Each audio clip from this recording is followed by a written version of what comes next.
Bienvenidos a una nueva conversación en Habitación 61. Yo soy Javier Ortiz, CEO y cofundador de Sexta Planta, y hoy tenemos como invitado a José Luis Sánchez Ollero, que es catedrático de Economía Aplicada en la Universidad de Málaga, profesor en la Facultad de Turismo, donde precisamente fue donde nos conocimos. Él fue profesor mío allá por aquellos tiempos.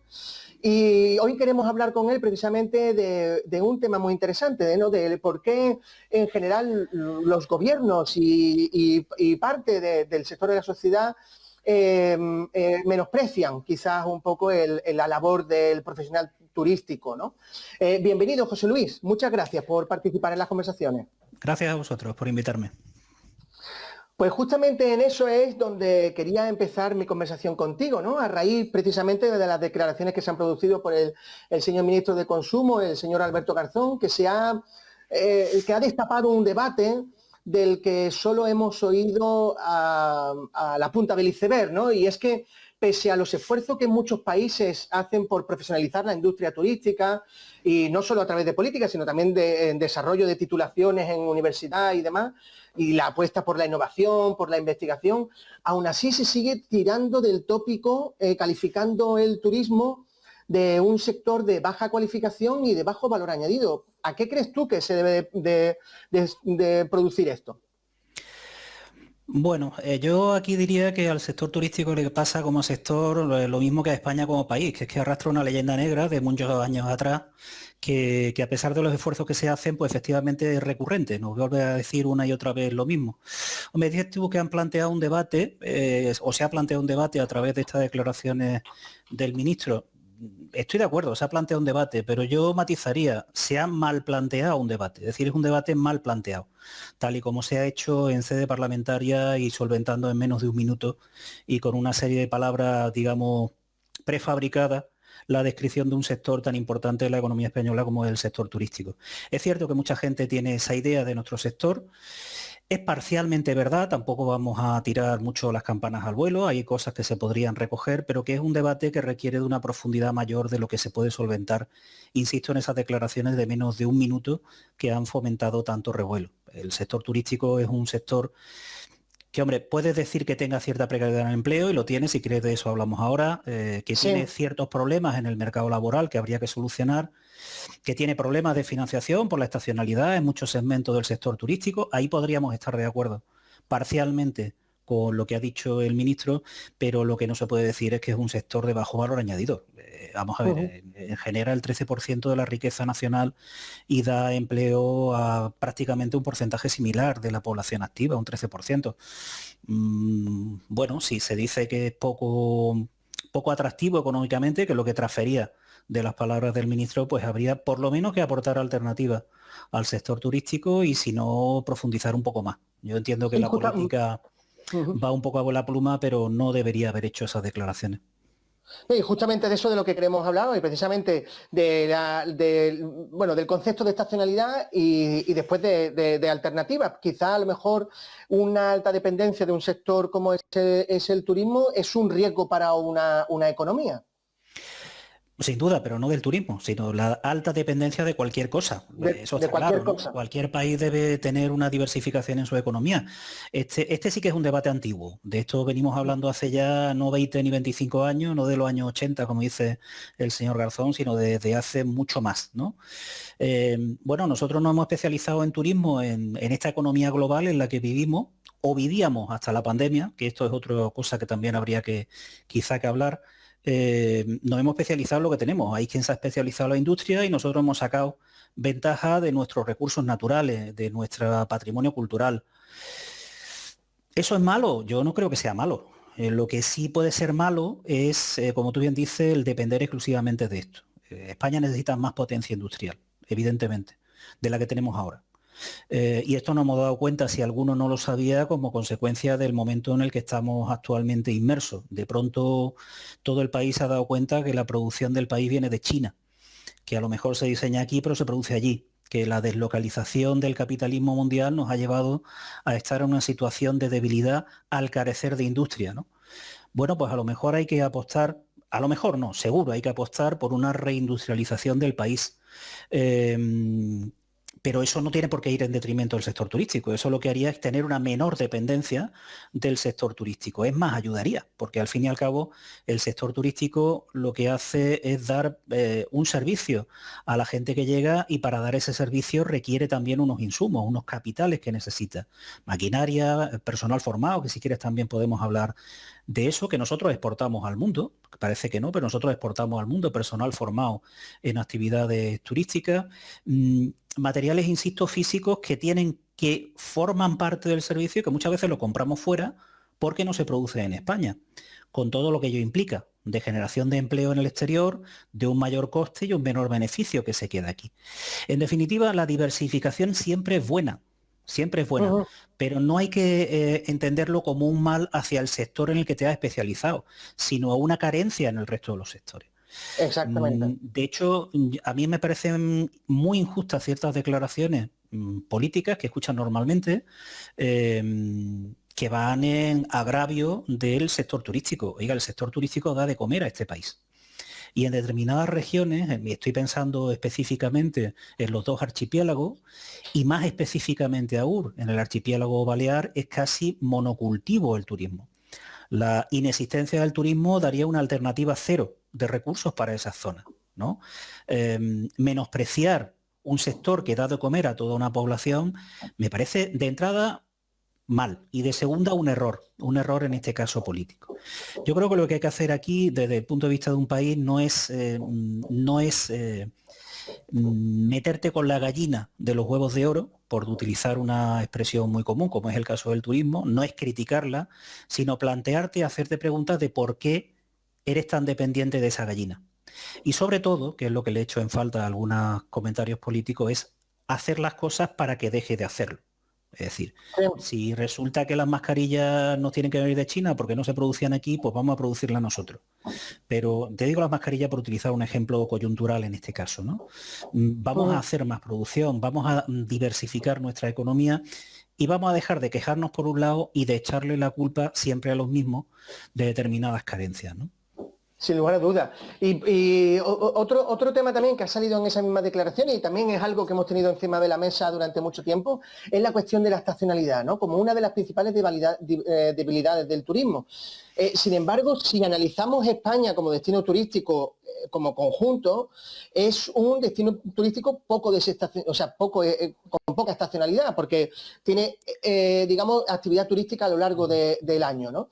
¿Cómo analizarías tú precisamente este escenario? Bueno, la estacionalidad va por barrio, o va por zona, si queremos, ¿no? Realmente la estacionalidad está ligada básicamente a dos elementos. Uno es que el propio medio ambiente. Si estamos en un segmento turístico en el que el medio ambiente es predominante, incluso es la razón de ser de ese segmento, sol y playa, por ejemplo, evidentemente vamos a depender del sol y de que las playas tengan una temperatura óptima para poder ir a bañarte. Eso lo circunscribe a una serie de meses de verano. Ese es un elemento de control a la estacionalidad. El segundo elemento no tiene nada que ver con el sector, sino con el resto de la actividad económica, y es que la gente para hacer turismo requiere de tiempo libre, y ese tiempo libre de los trabajadores se llama vacaciones. La mayoría de las personas distribuyen sus vacaciones a lo largo del año, pero muchas veces están forzados, como es en el caso de la industria española o de las empresas españolas, a al menos una parte de tus vacaciones cogerlas en periodo estival. Eso ya hace, claro, eso ya hace que por razones externas al propio sector pues haya mucha estacionalidad. Pero eso es sobre todo en aquellos segmentos que dependen de sol y playa. Y de hecho, lo mismo que reclamaba hace un momento, que debemos diversificar la economía para no depender tanto del turismo, teniendo en cuenta que eso no es malo por el sector turístico, sino por el resto de la economía. En el caso del sector turístico, en los últimos años, que había una cierta monodependencia del segmento del sol y playa, eso ya ha pasado a la historia. Ahora está mucho más diversificado. El turismo urbano, el turismo de patrimonio, el turismo cultural, el gastronómico han crecido muchísimo. El turismo de interior, sobre todo para los fines de semana, ha crecido muchísimo. Y hombre, sigue habiendo estacionalidad porque el peso del sol y playa es muy fuerte. Pero poco a poco, a lo largo de los años, esa dependencia tan grande y esa estacionalidad tan grande se ha roto. Claro, hay sectores no, hay regiones donde, como la más que tiene sol y playa, o te has especializado tanto en eso, pues sí que tiene una fuerte estacionalidad. Estoy pensando nuevamente en Baleares. pero en regiones más peninsulares y en concreto en Andalucía, donde tenemos un montón de alternativas para otro tipo de turismo, hombre, hay estacionalidad, insisto, porque el peso del sol y playa es muy fuerte y por el tema de las vacaciones, pero no la que teníamos hace 10 años, ni hace 20 años, ni hace 30, que es que no había otra cosa, más que turismo de sol y playa, ¿no? Sí, Luego el porque sector justo en eso turístico, se ha trabajado muchísimo, en la claro, estacionalidad se ha trabajado muchísimo. justo te iba a decir eso, creo que en este aspecto el sector turístico en su conjunto ha hecho bien los deberes. Se podía haber ido más allá, sin duda, pero también podíamos estar mucho peor. Yo creo que ahí sí se han hecho los deberes dentro del sector turístico. Luego hay estacionalidad, pero vamos a menos. Ojo, siempre va a haber estacionalidad. Pero Sí. lo importante es que no sea tan determinante, ¿no? Había zonas donde a lo mejor se cerraban los hoteles 9 meses al año. Después se han cerrado 6 meses al año. Ahora estamos viendo cierres de 4 meses al año. Es decir, poco a poco se va manteniendo un periodo mayor de apertura de los establecimientos como consecuencia de esa desestacionalización. Hay un elemento aquí importante para la desestacionalización, que en el caso de España además es especialmente o particularmente relevante, que es el envejecimiento de la población. La gente vive ya muchos más años una vez que se jubila. Al jubilarse no tiene el condicionante del tiempo, por lo tanto puede distribuir sus vacaciones de forma más cómoda a lo largo del año y aprovechan aquellos periodos donde son más baratos en precio. Eso está ayudando a desestacionalizar. Y en el caso español, además, la política del incenso desde hace ya muchísimos años ayuda en este sentido. Luego, a ver, si se deja actuar a los profesionales, y creo que el sector turístico español está lleno de muy buenos profesionales, que insisto, exportamos al exterior, a lo mejor nos podría ir mejor. Quizá algunos políticos deberían escuchar más a los técnicos y dejarse de inventos propios, ¿no? Justamente en eso es a donde quiero ir ahora, ¿no? En la entrevista. Justamente a la parte política, porque ya puestos a abrir el debate, una de las cuestiones que siempre se han valorado en cuanto a la parte, a la parte política del turismo en España es si debe o no debe haber un ministerio dedicado exclusivamente al turismo, ¿no? Y justamente en eso, que al no haber ese ministerio y estar las competencias de turismo delegadas a las comunidades autónomas, ¿qué ventajas y desventajas puedes ver tú en ese escenario? Bueno, es que hay cosas que ya no, casi es mejor no mirar atrás, porque te invade la melancolía, ¿no? Te invade la melancolía. Las transferencias en turismo están hechas hace ya un cuarto de siglo. Parece que son de ayer, pero ya llevamos un cuarto de siglo con las transferencias en política turística realizadas a las comunidades autónomas. Eso en primera instancia les vino muy bien a las comunidades autónomas porque pudieron hacer sus propias políticas de adaptación, por decirlo así. Y bueno, también han habido ciertos errores, o hay ciertos errores, y los últimos lo estamos viendo como consecuencia de la diversidad de normativas autonómicas que se han generado como consecuencia de la irrupción de ese fenómeno que llamamos genéricamente Airbnb, que es el de los pisos turísticos, ¿no? Ahí, al estar ya transferida todo el tema a las comunidades, cada una ha legislado por su cuenta, a veces de forma contradictoria y muchas veces sin tener capacidad. El Tribunal Constitucional, perdón, el Supremo, ha echado para atrás algunas de esas normativas por meterse donde no podía legislar. Es decir, hay sus aspectos negativos y sus aspectos positivos. Ahora mismo, tal y como está la situación en España, quizá haría falta una mayor coordinación de la que hay. Lo digo por lo siguiente. Ha venido muy bien la regionalización de esa política, porque ha permitido localizarla, ha permitido que determinadas zonas turísticas apuesten con más o menos intensidad por lo que tenían, por segmentos más concretos, ha permitido la especialización, en definitiva, en muchos casos, que es la madre de la generación del valor añadido. Aprovechar mejor tus recursos, que otros no tienen, para sacar más recursos. Lo digo por las declaraciones, en este caso, del ministro Garzón, en este caso, ¿no? Ahora, en este momento concreto, sí creo que habría que forzar una cierta coordinación. ¿Por qué? Pues porque estamos viviendo un momento donde la imagen del país se ha deteriorado internacionalmente mucho. La famosa marca España se ha visto muy dañada por, bueno, digamos, las situaciones en las que hemos afrontado esta pandemia. Y va a hacer falta mucho trabajo en el mercado exterior para que nuestros clientes anteriores vuelvan y para que potenciales nuevos clientes acudan a conocer nuestro país. Porque no nos olvidemos, los extranjeros fuera de nuestras fronteras no distinguen entre Extremadura y Murcia. Vienen a España A lo mejor vienen a un micropunto concreto, vienen a Benidorm, porque han venido muchas veces, pero la imagen que tienen en la cabeza es España. No entienden de comunidades autónomas, en definitiva, ¿no? Y ahora en este momento esa imagen global de España no se va a solucionar con, creo yo, es una opinión, con iniciativas particulares de las comunidades autónomas, sino que tiene que haber una iniciativa global, en este caso coordinadora del gobierno central, para mejorar la imagen nuestra como país. Luego vendrán las campañas secundarias. Luego tendremos cada destino que recoger a ese cliente en concreto. Pero lo principal es que el cliente venga a España. Luego ya se distribuirá.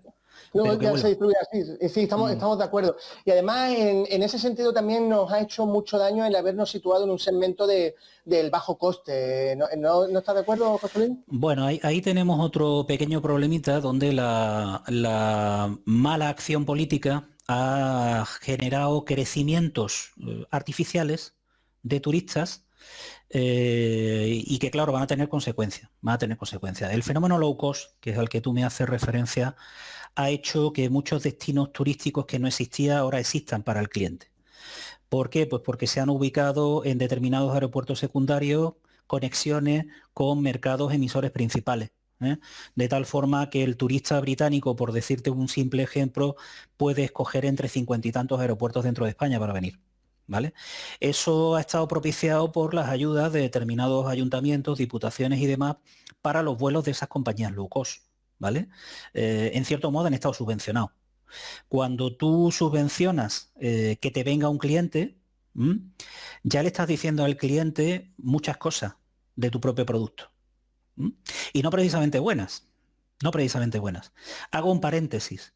En estos días atrás he escuchado, estos días te estoy hablando de este fin de semana, he escuchado, no voy a decir dónde, el responsable de una determinada comunidad autónoma que estaba dispuesto incluso a pagarle a los turistas para que visitaran su comunidad. No ya hacérselo más barato, sino incluso a pagarle para que vaya. O sea, no puedo entender mayor despropósito. ¿Qué tipo de turista te va a ir en esas condiciones? El que te va a venir una vez cuando se lo pague y a la siguiente no va a volver nunca, es evidente, vuelve, ¿no? correcto, Porque sí, no valora el producto. No lo aprecia, correcto. Los economistas siempre decimos que para valorar un producto tiene que tener un precio, si no el cliente no lo valora. ¿Vale? El billete de autobús, de los autobuses urbanos, normalmente tiene un precio que no cubre el coste de tarifa, porque está subvencionado, porque se quiere subvencionar la movilidad en medio público. Y si el cliente, el usuario paga, en este caso hay que hablar de usuario, paga 1,60 €, realmente el viaje a lo mejor cuesta 2,50. A lo mejor cuesta 2,50. El resto lo paga el ayuntamiento, la diputación, el consorcio. Pero hay un fin social ahí.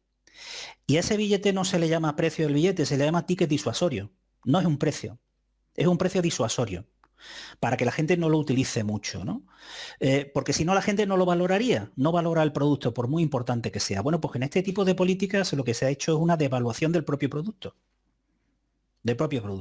Hace unos meses había una queja fuerte del Cabildo Canario porque Ryanair había retirado rutas de las islas.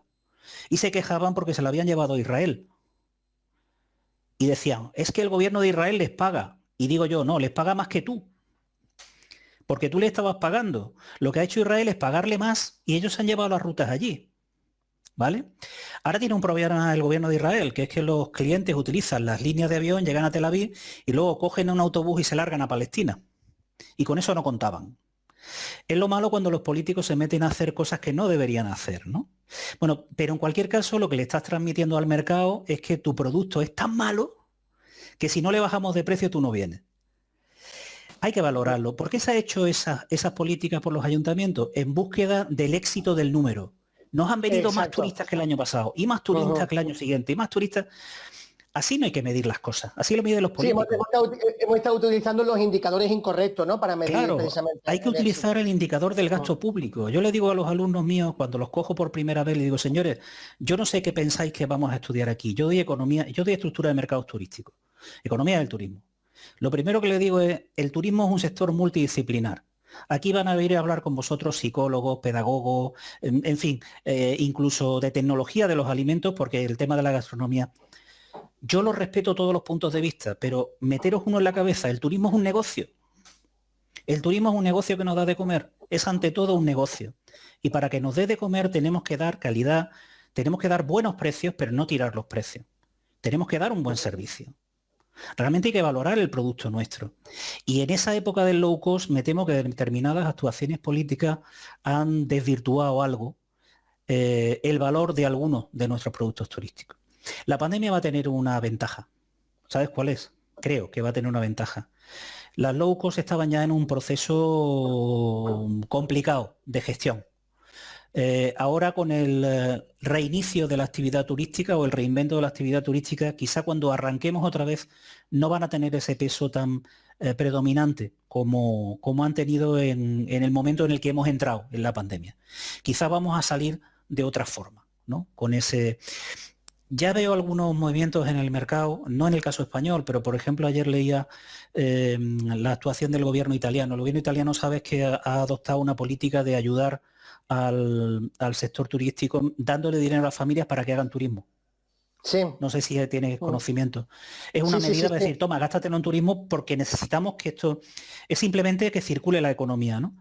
Y en las condiciones del gobierno ya ha tomado algunas decisiones de calado para acabar un poco o matizar ese efecto low cost, que no solamente en las compañías aéreas, sino que también está en el alojamiento y otras cosas, que es penalizar a los intermediarios que se habían quedado con buena parte del pastel y sacaban ese valor añadido fuera de Italia. Es decir, está fuera de las ayudas, han dejado fuera de la ayuda a Booking y a Airbnb. Es decir, no se van a poder pagar facturas con esas compañías, porque entienden que son depredadoras del sector turístico, que se están llevando demasiada parte del pastel sin estar contribuyendo. Ese tipo de políticas a lo mejor son necesarias. Sí, sin lugar a dudas. Y además son empresas que contribuyen en otros países con ventajas fiscales y demás. Bueno, pues sí.